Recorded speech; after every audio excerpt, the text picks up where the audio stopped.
Mbak, tadi kan kita udah nonton ya video yang kita pilih untuk kita analisis ya kaitannya dengan manajemen ASN. Itu kan kaitannya soalan ya penangkapan Bupati Ponorogo ya, buntut suap mutasi jabatan dan proyek RSUD. Nah, kira-kira dari Mas Mbak ini silakan bebas memberikan pandangannya ya soal video tadi. Silakan Mas Mbak. Dari siapa dulu? Mungkin Mbak Monik.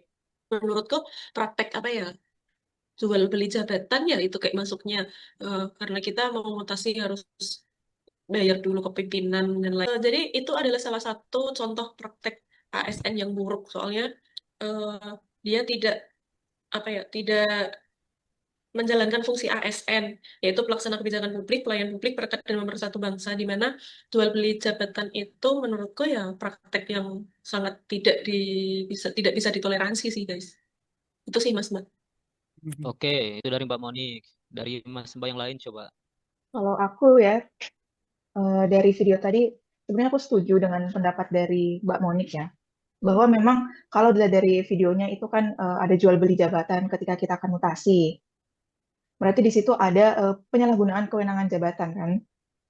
Nah, ini berarti dengan adanya penyalahgunaan kewenangan jabatan, berarti kan tidak mencerminkan manajemen ASN yang baik karena kita tidak sesuai dengan kode etik, kode perilaku ASN, salah satunya yaitu akuntabel. Selain daripada melanggar, tentu saja kita melanggar fungsi peran kita sebagai ASN yang seharusnya menjadi pelaksana kebijakan publik, pelayan publik, dan perekat dan pemersatu bangsa.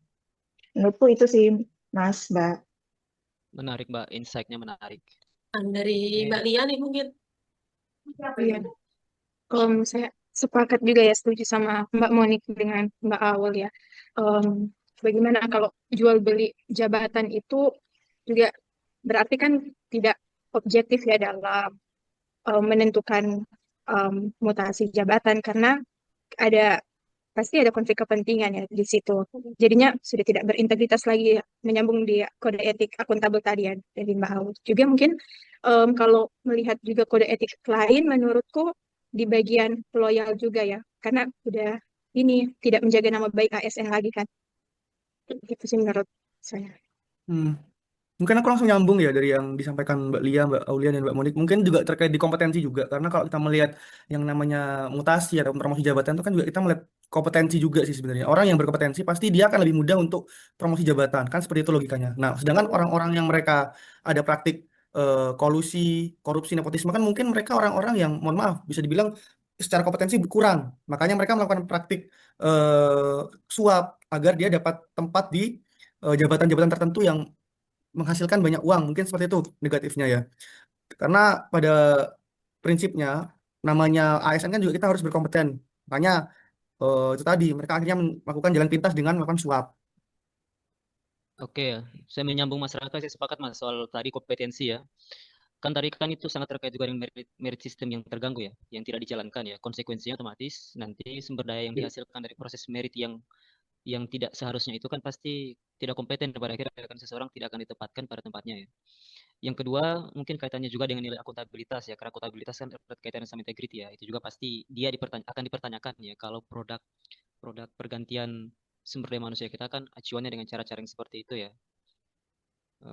Terus juga mungkin dari sisi penyebab mungkin high cost politik juga ya bisa menjadi sebab terjadinya jual beli jabatan kan, karena sejak awal bisa jadi ada transaksi ya dari kepala daerah kepada orang-orang tertentu, pendukung-pendukungnya, dia dijanjikan jabatan sehingga merit system tadi itu terganggu. Saya kira kalau dari saya sudut pandangku sih kayak gitu, teman-teman, Mas Mbak.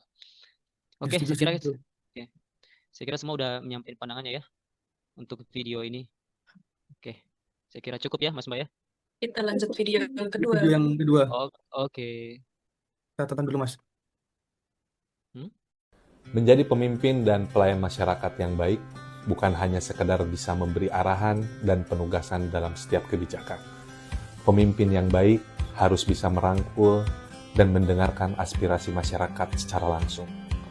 Juga menjadi pribadi yang bijak dalam setiap pengambilan keputusan. Saya, Teguh Haris Paton, diamanahi sebagai Lurah Antapani Tengah, adalah ASN Pemerintah Kota Bandung, Provinsi Jawa Barat.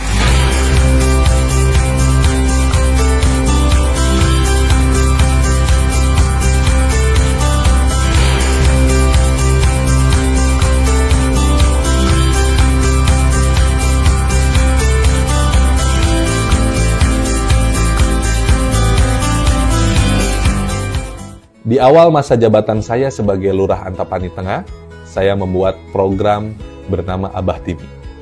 Abdi Milah Sampah Tibumi adalah sebuah program yang bertujuan untuk membiasakan pemilahan sampah dari rumah masing-masing di wilayah Kelurahan Antapani Tengah. Kami membagikan masing-masing 2 ember untuk menampung sampah di rumah masyarakat dalam rangka menunjang keberlangsungan program tersebut. Setelah sampah dipilah, akan ada tim khusus yang akan mengambil sampah di rumah masing-masing. Program pengambilan sampah ini dikenal dengan Dora Anteng atau door to door ke warga masyarakat Antapani Tengah. Tim ini berisikan anggota dari elemen masyarakat yang ada di Kelurahan Antapani Tengah.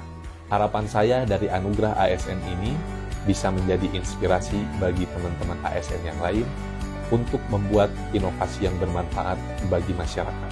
Jadilah pemimpin yang baik, yang tidak hanya tunjuk tangan, tetapi yang mau turun tangan, dan bisa berkolaborasi dengan berbagai elemen, termasuk masyarakat. Oke Mas Mbak, kita lanjutin diskusi kita untuk video tadi ya, video yang kedua. Itu kan tentang profil seorang ASN ya, dengan berbagai inovasinya ya seorang lurah itu. Terus mendapatkan reward dan sebagainya. Nah, kira-kira Mas Mbak coba kita mengeksplor kembali ya, mengelaborasi kembali nih komentar kita tentang video tersebut. Silakan Mas Mbak. Menurutku ini sih Mas, dia inspiratif banget buat ASN karena dia menunjukkan sikap yang berintegritas, loyal, kolaboratif, dan berdedikasi. Dia juga punya visi, beliau juga punya visi tidak hanya tunjuk tangan, tapi juga harus turun tangan. Jadi walaupun beliau sebagai pemimpin, beliau kolaboratif dengan menggerakkan masyarakat-masyarakatnya dengan inovasinya, dan beliau juga turun tangan langsung, tidak hanya menyuruh-menyuruh.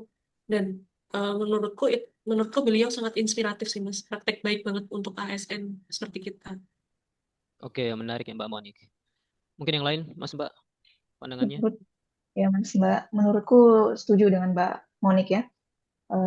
Pak Lurah ini dalam videonya sosok yang inspiratif sekali. Seharusnya memang ASN seperti itu sesuai dengan fungsi kita, kedudukan kita dan peran kita sebagai ASN.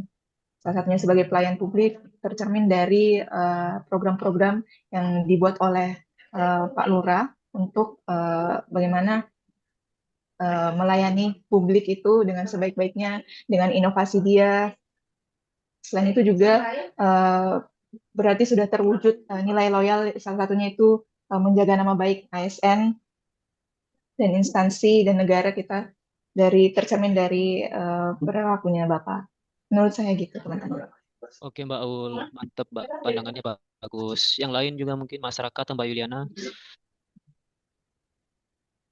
Mungkin aku menambahkan ya Mas ya, terkait video tadi kan kalau kita lihat beliau nih orang yang bisa dibilang harmonis ya juga dengan bawahannya. Jadi tanpa membeda-bedakan jabatan, bagaimana kita melakukan sesuatu itu tanpa harus melihat memandang suku, ras tadi segala macam itu tadi, bahwa sikap harmonis yang ditampilkan ini kan akhirnya menimbulkan rasa lingkungan kerja yang nyaman. Nah, jadi kan nggak mungkin beliau ini bisa jadi apa ya, dapat penghargaan ini kan nggak mungkin karena dia sendiri, tapi juga ada bantuan dari orang lain. Nah, bantuan dari orang lain kan timbul kan juga karena ada rasa nyaman, ada rasa memiliki itu tadi.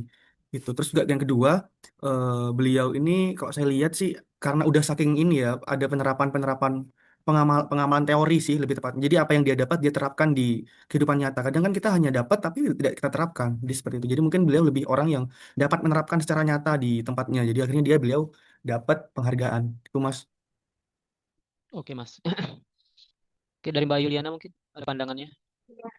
Ya, aku setuju sekali dengan pendapat teman-temannya karena beliau ini sangat menginspirasi ya, kita sebagai ASN. Bagaimana dia sudah melaksanakan tugasnya dengan kualitas terbaik melalui inovasi-inovasinya dengan program-program yang dia kerjakan. Jadinya boleh menunjukkan kalau beliau ini sebagai pemimpin yang kompeten juga dengan kapabilitasnya sebagai seorang pemimpin, dia boleh menerapkan itu di lingkungan kerjanya dan berdampak baik kepada masyarakat. Juga bagaimana dia ini dengan tugas dan tanggung jawabnya, dia mengerjakan dengan baik, berarti dia berdedikasi tinggi nih dengan tugas dan tanggung jawab yang ada. Itu sih menurutku. Oke, makasih Mbak Yuliana komentarnya.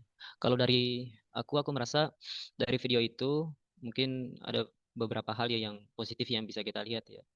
Minimal dari core value ASN saja kan, dari tindakannya beliau itu bisa kita lihat bersikap proaktif ya, seperti membuat terobosan di bidang sampah, terus juga melayani solutif ya, menyelesaikan masalah masyarakat di dalam konteks tadi itu masalah sampah dan lain sebagainya. Kemudian juga terkait dengan reward yang diberikan dari BKN kepada beliau itu berkali-kali itu kan bagian dari penghargaan ya. Mungkin dalam konteks merit system juga itu bisa dianggap sebagai bagian menjalankan merit system ya. Kemudian dalam konteks kaitannya dengan fungsi ASN sebagai pelayan publik, saya kira jelas sekali beliau melakukan itu ya dengan terobosan-terobosan beliau. Saya kira itu dari saya, juga pandangan teman-teman tadi beragam dan kurang lebih mirip ya, ada kemiripan lah. Artinya kita melihat banyak hal yang sama ya dari video tersebut. Saya kira demikian Mas Mbak. Oke, terima kasih. Terima kasih Mas, Mbak, teman-teman. Makasih Terima teman-teman. kasih Terima kasih, teman-teman. Mas.